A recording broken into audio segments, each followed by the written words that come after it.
இப்போது புதிய அறிமுகம் ஆச்சி ஹோட்டல் சாம்பார் 50 கிராம் ரூபாய் 20 மட்டுமே.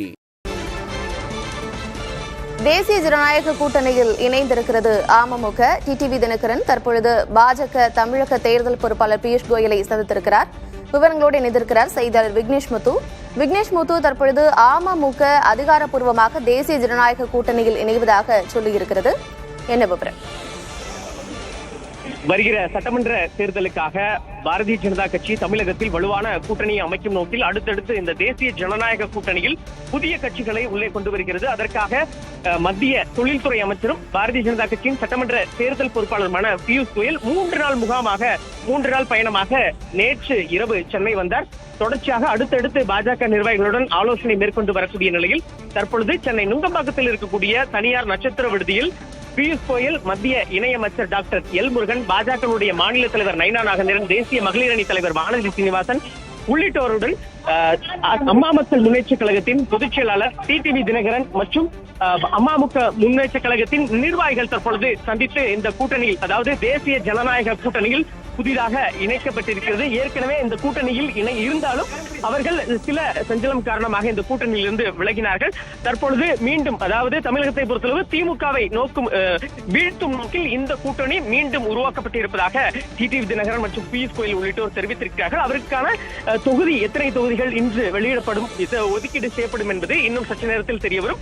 அம்மா மக்கள் முன்னேற்ற கழகத்தை பொறுத்தளவு இந்த தேசிய ஜனநாயக கூட்டணியிலிருந்து 7 முதல் 10 தொகுதி வரை ஒதுக்கப்படும் என்று அதிகாரப்பூர்வமாக இன்னும் சற்று நேரத்தில் அறிவிப்பு என்பது வெளியாக இருக்கிறது. அது சம்பந்தமாகத்தான் ஆலோசனை என்பது மேற்கொள்ளப்படுகிறது. பிரதமர் நரேந்திர மோடி நாளை மறுநாள் செங்கல்பட்டு மாவட்டம் மதுராந்தகத்தில் நடைபெறும் என்டிஏ கூட்டணி பொதுக்கூட்டத்தில் கலந்து கொண்டு உரையாற்ற இருக்கக்கூடிய நிலையில் கூட்டணியை இறுதி செய்யும் நிகழ்வில் பாஜக அடுத்தடுத்து பல்வேறு விதமான இந்த கூட்டணி பேச்சுவார்த்தை மற்றும் பேச்சுவார்த்தைகளை தீவிரப்படுத்தி இருக்கிறது. இன்று மதியம் கூட பியூஷ் கோயல் செங்கல்பட்டு மதுராந்தகத்துக்கு நேரடியாக சென்று பிரதமர் நிகழ்வில் கலந்து கொள்ள அந்த இடம் சம்பந்தமாக ஆய்வு மேற்கொள்ள இருக்கிறது. இதனால் கூட்டணியை இறுதி செய்யும் நோக்கில் அடுத்தடுத்த கட்சிகள் இன்னும் சற்று நேரத்தில் பியூஷ் கோயலை சந்திக்க முக்கிய கட்சி தலைவர்கள் வர இருக்கிறார்கள்.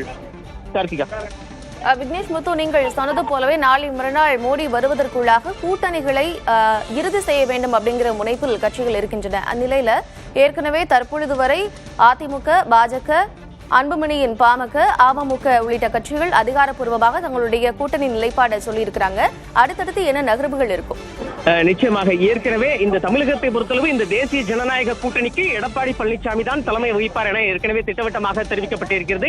இந்த கூட்டணியில் தான் தற்பொழுது டிடிவி தினகரன் அம்மா மக்கள் முன்னேற்ற கழகம் இணைந்திருக்கிறது. பாட்டாளி மக்கள் கட்சி ஏற்கனவே இணைந்துபட்டிருக்கிறது. அடுத்த கட்டமாக பிரேமலதா விஜயகாந்தி தேமுதிகவை உள்ளே கொண்டு வருவதற்கான ஆலோசனைகள் என்பது அடுத்தடுத்து நகர இருக்கிறது. ஏற்கனவே தொலைபேசி வாயிலாக பியூஷ் கோயல் பிரேமலதா விஜயகாந்தை தொடர்பு கொண்டு பேசியதாக தகவல்கள் தெரிவிக்கின்றன. பாஜக நிர்வாகிகள் தரப்பில் அந்த கூட்டணியை இறுதி செய்யும் பொருட்டு அதே நேரத்தில் ஜான் பாண்டியன் இந்த கூட்டணியில் இணைய இருக்கிறார். இப்படி மிக முக்கியமான அடுத்தடுத்த நகர்வுகளை நோக்கி இன்றைய தினம் மேற்கொண்டு வருகிறது. நாளை மறுநாளுக்குள் இந்த கூட்டணியை இறுதி செய்து பிரதமர் கலந்து கொள்ளும் நிகழ்வில் அனைத்து கூட்டணி கட்சி தலைவர்களும் ஒரே மேடையில் ஏற்றுவதற்கான நிகழ்வை பாஜக திட்டமிட்டு தேர்தல் அறிக்கையை பிரம்மாண்டமாக வெளியிட இருக்கும் அடுத்த நிகழ்வை மேற்கொண்டு வருகிறது. கார்த்திகா.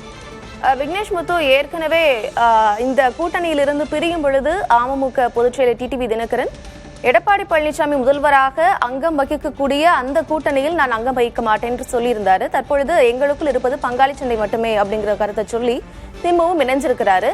இந்த இணக்கம் இந்த தேர்தலில் எப்படி எதிரொலிக்கும்? இந்த இணக்கத்தை பொறுத்தளவு நிச்சயமாக பாஜகவும் சரி, அம்மா மக்கள் முன்னேற்ற கழகம் சரி, இந்த தேர்தல் என்பது முக்கியமான தேர்தல். 2026 இந்த சட்டமன்ற தேர்தலில் திமுக மற்றும் அதன் கூட்டணி கட்சிகளை வீழ்த்த அனைவரும், அதாவது வாக்குகள் சிதறக்கூடாது, அனைவரும் ஒருங்கிணைந்து செயல்படும் இந்த ஒரு ஒற்றை நோக்கத்துக்காகத்தான் இந்த இணைப்பு கூட்டணியில் மீண்டும் அம்மா மக்கள் முன்னேற்ற கழகம் இணைந்திருப்பதாக அவர்கள் தரப்பில் மற்றும் பாஜக தரப்பில் திட்டவட்டமாக தெரிவிக்கப்பட்டிருக்கிறது.